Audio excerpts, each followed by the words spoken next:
Joining me in the studio today is Steve Foglesong, president of NCBA and cattle producer from Astoria, Illinois. Thanks for joining us today. Good to be here again, Kevin. Absolutely. Let's begin by talking about this bipartisan resolution. That's a great example of the kinds of issues and activities that our D.C. staff is working on every day, really. That's right. You know, we look at a host of things on a day-to-day basis there. You know, there's regulations and there's legislation that comes about, you know, that our staff there is constantly monitoring, you know, to try to make sure that we can regain or gain some profitability in this cattle business.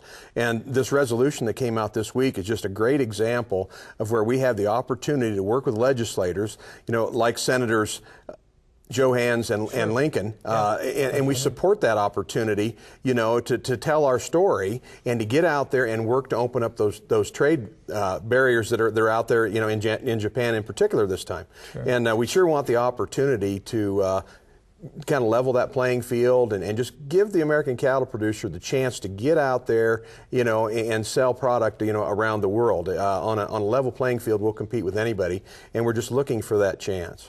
Well, and I know you're very, very passionate about this organization, but tell other folks that may not have the experiences you've had why it's so important to be a part of NCBA. You know, just paying your dues and being a member is important. We have to be able to finance the folks, the great folks that we've got working for us in D.C., but that's not the end of it, Kevin. Okay. You know, it's not enough just to pay your dues, yeah, that's it. You know, there's only 2% of Americans that are actually in agriculture.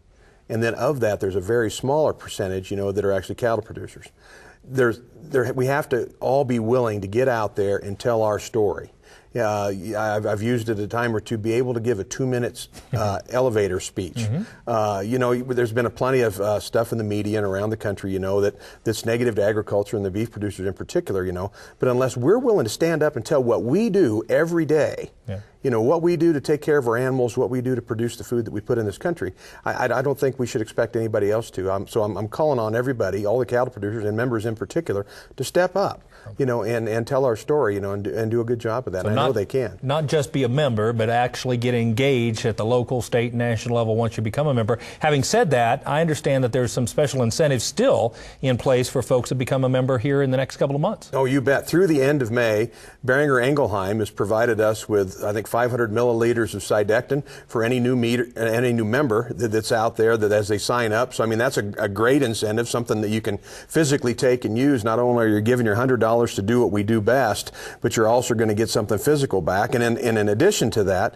John Deere's got a whole host of opportunities for discounts on products that they've got. And being a fisherman myself, and the season's getting, spring's coming, you know, we've got a deal from Cabela's that you can get gift cards at 15% discount. Wow. A guy can slip in there and get his favorite sporting goods deal at a little cheaper price. So I think those are things that really physically make being a member at NCBA a good deal. Yeah, absolutely, especially right now. And let's talk a little bit about your schedule. I know you've been on a really, really busy travel schedule these last couple of months. I'd be interested as you look forward to 2010 and visit with a lot of cattle producers.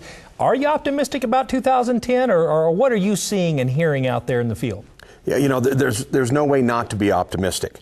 You know, if you spend a little bit of time at one of the Cattle Facts Outlook seminars, you see the things that are kind of lined up from a supply-demand deal, you know, where a cow herd's smaller, you know, so the opportunity to sell those calves at a higher price is there.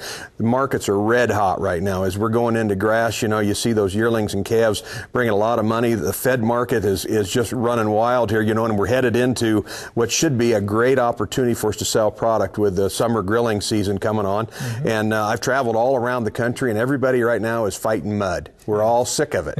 But, you know, rain makes grain. Yeah. And there's going to be grass coming here in the next just a little while. In some places of the country, it's already starting to happen. It's hard not to be excited if you're a cattleman this time of year. That's good. Well, it's always good to have you on your show. Thank you so much for everything you're doing for the cattlemen. You bet. Anytime. Join Steve Foglesong as a member of the National Cattlemen's Beef Association today. To do so, call us at 1-866-USA-BEEF or visit us at beefusa.org.